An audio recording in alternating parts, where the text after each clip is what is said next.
আমাদের কার্যপদ্ধতি over the years তরুণ প্রজন্মের সাথে কিছু ক্ষেত্রে আমাদের একটা গ্যাপ তৈরি করেছে। সেটা আমাদের সাংগঠনিক দুর্বলতা। আগেন যে দুর্বলতাটা এখন মেটানোরও চেষ্টা হচ্ছে। আমি বলতে পারি না যে এটা আমরা আনআনসার্ড রেখে দিয়েছি।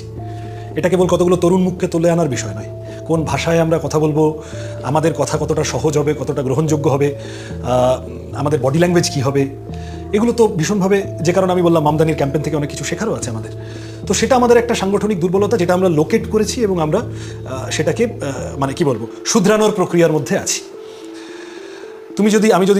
আমি তোমায় কাউন্টার করে বলছি না, কিন্তু গত 10 বছরে মোদি জমানায় ভারতের মাটিতে যে কটা বড় বিজেপি বিরোধী আন্দোলন হয়েছে, প্রত্যেকটাই কিন্তু তরুণ প্রজন্মের একটা পিভাটাল রোল থেকেছে। সেটা তুমি ছাত্র আন্দোলন বলো, এনআরসি বিরোধী আন্দোলন বলো, এমনকি কৃষক আন্দোলনেও বিপুল থেকেছে। এবং আমার ধারণা এই এসআইআর ইত্যাদি করেও আসলে তরুণ প্রজন্মের থেকে দূরেই সরছে এরা। কিন্তু এটা অবশ্যই অস্বীকার করার কোনো জায়গা নেই যে আমাদের সাংগঠনিক দুর্বলতা, একটা কথা আমি বললাম।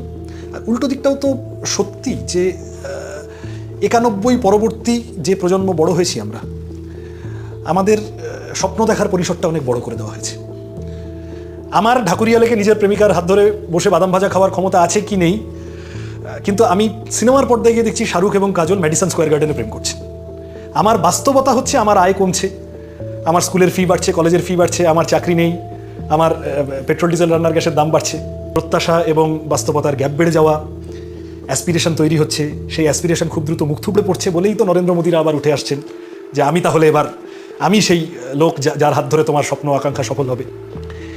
এই গোলটা আমরা খেয়েছি গত 30 বছরে, এই নিয়ে খুব ঢাকঢাক গুড়গুড় করে লাভ নেই। কিন্তু অ্যাট দ্য সেম টাইম আমার কাছে যেটা আশার উপাদান, সেটা হলো যে মাত্র 30 বছরের মধ্যেই টেবলস আর টার্নিং। মাত্র 30 বছরের মধ্যেই পাল্টা চাকা ঘুরতে শুরু করছে, যেখানে ভারতের মাটিতে দাঁড়িয়ে এমনকি উগ্র দক্ষিণপন্থী সরকারগুলোকেও সোশ্যাল ওয়েলফেয়ার স্কিমের উপরে, বিভিন্ন রাজ্য সরকারকে বা কেন্দ্রীয় সরকারকেও সোশ্যাল ওয়েলফেয়ার স্কিমগুলোর উপর গুরুত্ব দিতে হচ্ছে। মানুষের অর্থনৈতিক ক্ষমতায়নের প্রশ্নটাকে অন্তত মুখে বলতে হচ্ছে, করুক না করুক। মহিলাদের অর্থনৈতিক ক্ষমতায়নের প্রশ্নটাকে গুরুত্ব দিতে হচ্ছে। ভোটে জেতার জন্য গিয়ে বলতে হচ্ছে যে আমি দলিতদের জন্য এই করব, আদিবাসীদের জন্য এই করব, ইত্যাদি ইত্যাদি, so on and so fourth.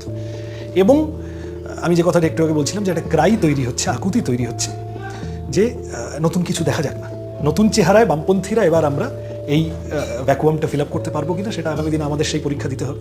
Let's hope for the best.